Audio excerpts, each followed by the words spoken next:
In this video, I want to talk about healthy boundaries. I want to give you three things that I think are extremely important when considering healthy boundaries. The first thing to consider is, what is my responsibility? What are the things for which I'm responsible for? And as you think about the things that you're responsible for, you want to focus on what are your thoughts, what are the emotions, and what are the actions for which you're responsible. When you're establishing boundaries, healthy boundaries, you are responsible for your emotions. You are responsible for your thoughts, and you're responsible for your actions. You may be upset about something, but that doesn't give you permission, as an example, to violate someone else's boundaries. You are responsible for the emotions that you possess.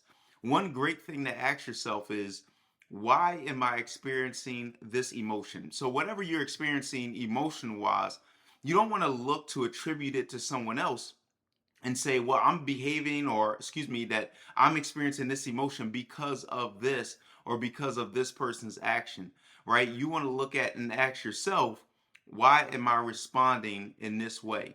And it very well may be because someone acted a certain way, or someone said something, or someone was emotionally distant with you, as an example. However, you still remain responsible for how you respond to what's going on inside of you. So another easy example would be, I'm responsible for my actions. So if someone does something, even something that displeases me, or they do something that pleases me, I'm responsible for how I respond to that action. They're not responsible for my actions. So I wouldn't say something like, I did that because D- John Doe did this, or I said something else, as in the last example for being responsible for what you say, that I your action or your words or your emotions are a direct result of someone else. You want to take responsibility for what you do, say, and what you feel on the inside. So those are sort of the parameters for my responsibility or my boundaries, and that's a great place to begin as you look to establish healthy boundaries.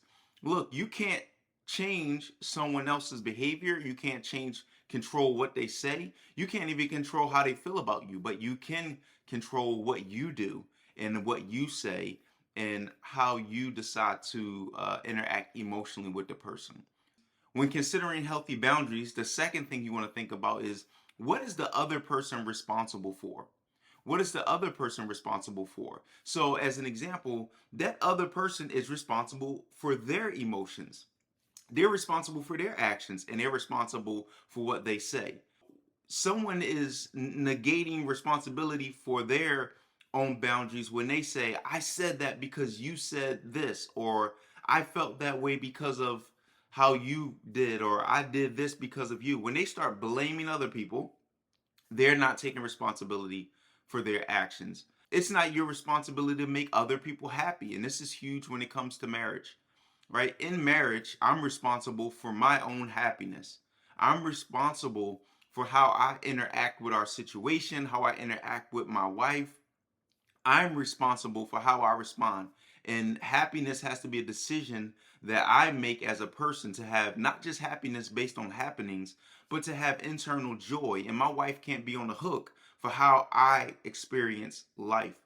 So there is the possibility to have joy even in difficult circumstances, right? So I'm not responsible for her emotions and her actions and her behavior. She is, and she's not responsible for mine. And so the last thing to consider when thinking about healthy boundaries is, what is it that God's responsible for? God makes it clear in his word that he's responsible. Paul illustrated this, that God is responsible for the seed to grow. And he was talking specifically about the gospel, but we want to think about even change in someone else's life. A lot of people get caught up in trying to manipulate other people because they want to see a certain behavior, or they want the person to feel a certain way, or they want them to think a different way. But you know that God's responsible for interacting with that person, their actions, their mind, and their emotions. God's responsible for that. The Apostle Paul said, I planted the seed, Apollos watered it, but it is God who causes the seed to grow. If you're looking for change or desiring change in, let's say, your spouse or maybe a work relationship, the best thing that you can do is yes, be a positive example, but pray for that person that God would have his way in their hearts. If you're truly right about whatever you believe or whatever the contention is, you want to be praying for that person and you want God to have his way, because the book of Proverbs says that the king's heart is in the Lord's hand and he turns it whatever way he pleases. And so we want to be praying for people, especially as we desire to see change in their lives, change in our circumstances. We want to take responsibility for ourselves, how we respond to other people, their thoughts, their actions, and their words. So these are three things to consider when you're thinking about where do healthy boundaries begin. I have to know what I'm responsible for, what the other person's responsible for, and what God is responsible for. I hope this helps. Like and subscribe for more biblical solutions for life.